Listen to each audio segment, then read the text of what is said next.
In the heart of West Africa, in a quiet village called Kera in Boduki, Mohom province, Abai was born on 14 March 1988.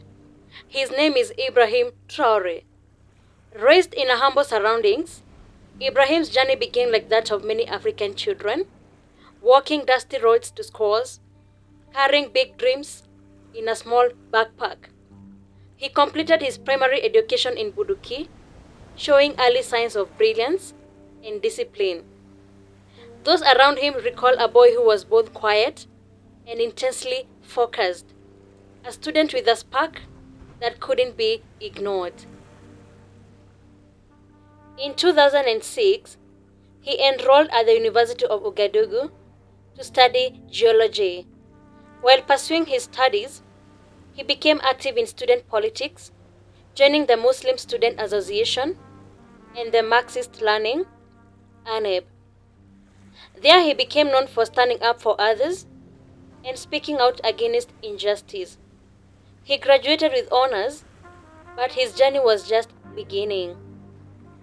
In 2009, Traoré joined the Burkina Faso Armed Forces. He trained in Morocco before returning to serve in Kaya, a town on the front lines on the country's growing insurgency. In 2014, he was promoted to lieutenant. He joined the United Nations peacemaking mission in Mali, MINUSMA, and faced deadly attacks in Timbuktu. His bravery earned recognition. He later returned home to control an intensifying jihadist insurgency. He fought in Dibol, the 2019 Otupatu offensive, and many other northern battles. In 2020, he became a captain, but despite his rank, he grew disillusioned. Soldiers lacked basic equipment, while politicians handed out money in briefcases. He became a voice for the frustrated troops on the front lines and a symbol of resistance within the army. In January 2022, the government fell in a military coup, and Traoré supported it. But it did take long before the new leader Paul-Henri Damiba lost the soldiers' trust. Fighting worsened. Morale collapsed. Soldiers at the front, especially younger ones, felt betrayed. On September 30, 2022, Captain Ibrahim Traoré led another coup backed by the elite Cobra forces. He ousted Damiba and declared himself head of state. You are undoubtedly aware that a few hours ago, your peaceful sleep in the city of Ouagadougou was unfortunately disturbed by the sound of weapons. We sincerely apologize for this. We do not wish for it. We have never wished for it, but such are the circumstances of life. Therefore, we extend our apologies to you and all the residents of Ouagadougou for the noise of weapons over these 2 days. This happened because certain things are not functioning well, which we have observed and will also explain to you here. We have a tendency to always blame the other Burkina. I believe that most of you here are older than I am. So what I'm going to tell you is that we really need to change the pace. We need to change the pace, we need to move quickly. All countries are in a state of urgency. So everyone at their level must be able to move faster and abandon unnecessary administrative burdens. On October 6, just days later, he became interim president of Burkina Faso. A soft-spoken soldier had taken command of a nation in crisis. As president, Traoré presented himself as a world leader, formal, disciplined, and enigmatic. Influenced by Marxism and Pan-Africanism, he launched campaigns to reclaim rebel-held regions and declared a general mobilization in 2023. He vowed not to negotiate with terrorists, only to defeat them. His speeches were fiery. His message was, I hope everyone is aware that we are no longer in a war on terrorism, but in a war of independence. Everyone must understand that it is a strategy for the imperialists to impose this war on us. Normally, every leader, every ruler should fight for their country. It's a strategy. They fight for their interests, and we must also fight for our interests. If we manage to develop, to prosper, it means that over there, they will not be able to develop. They will have to regress.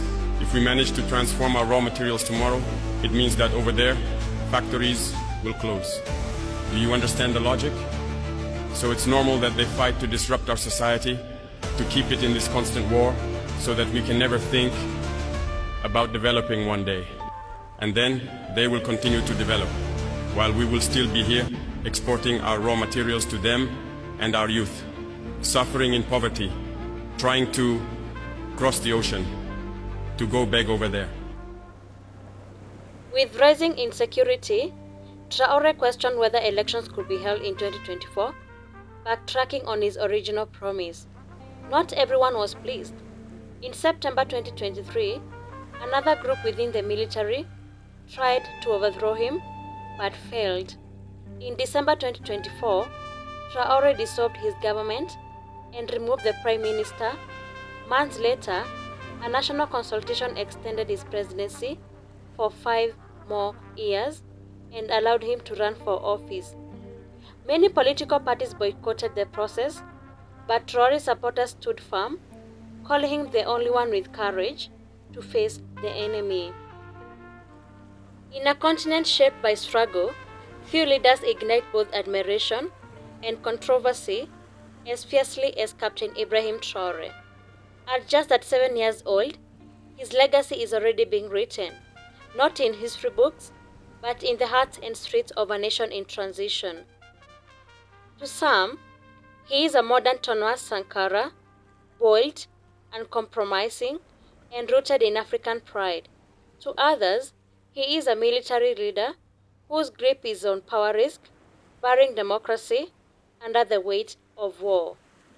Under Traoré, Burkina Faso has charted a new course, rejecting foreign influence, embracing local strength, and demanding sacrifice from its people.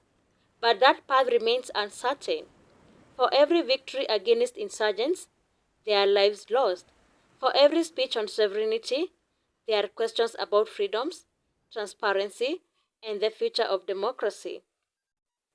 Ibrahim Traoré has sparked something powerful across Africa, a renewed hunger for dignity, justice, and African solutions to African problems. The world is watching, some in fear, others in awe, all wondering, can this young soldier-turned-presidency truly forge a new future? Or will history repeat itself once more? In Burkina Faso, a new dawn has emerged, a dawn marked not by foreign intervention or empty promises, but by the spirit of a young, fearless leader who dared to challenge the status quo. Captain Ibrahim Traoré is not just a military officer.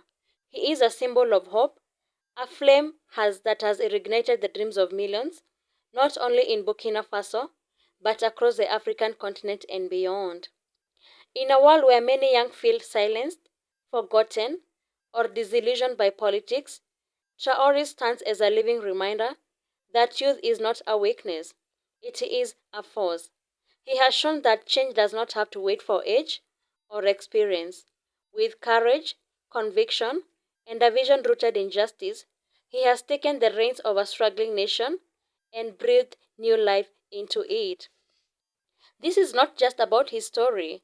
It is the story of every African youth who dares to believe that a better future is possible, a future of dignity, freedom, and African unity. As this chapter in history continues to unfold, one thing is clear. The spirit of Ibrahim Traoré will not be forgotten. It will echo through the valleys of the Sahel, rise through the hearts of the next generation, and remind us all that Africa's time is not coming, it is now. We salute President Ibrahim Traoré for his unwavering courage and bold leadership in the face of immense challenges. His fearless stand for the sovereignty and dignity of Burkina Faso has inspired not his nation, but the entire African continent and beyond. As he continues to lead with vision and determination, we extend our deepest respect and wish him strength, wisdom, and enduring success on his presidency. God bless Africa. God bless Ibrahim Traoré. And if we are cowards, our children will ask us questions. Imagine if in Burkina we refuse to fight and we accept to submit to live in slavery. Tomorrow our children will grow up. They will ask questions. Were our parents cowards to leave us in slavery? Whether we are alive or dead, we will feel it. The coward is afraid. And the imperialists have understood. They try to instill fear in the leaders so that you become cowards. Because when you are a coward, all other vices can arise. They do everything to make us afraid. They come into our palaces. They threaten us directly or with veiled threats. Of course, we respond as we should. They always take examples. They will tell us, Thomas Sankara tried to do it like this, but where is he? He is dead. The Haitian president, he tried to do it like this. Where is he? He is dead. Gaddafi tried like this. Where is he? He is dead. These are the veiled statements made to us to instill fear. And then we also often see some young people